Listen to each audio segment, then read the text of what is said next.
Hi, my loves. When I make the kits, a lot of people don't realize I make these things completely by hand, um, from the design to the sewing to the drawing to everything.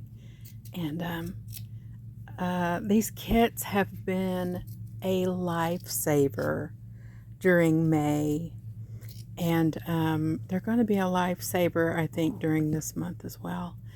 They're making my ends meet. Let's put it that way. And I love creating them. I love putting them together and knowing that someone is going to love them and have a complete wonderful time making a fairy and not having to do all the yucky sewing part and cutting part and turning them right side out part. And I hope you guys um, really get a kick out of these.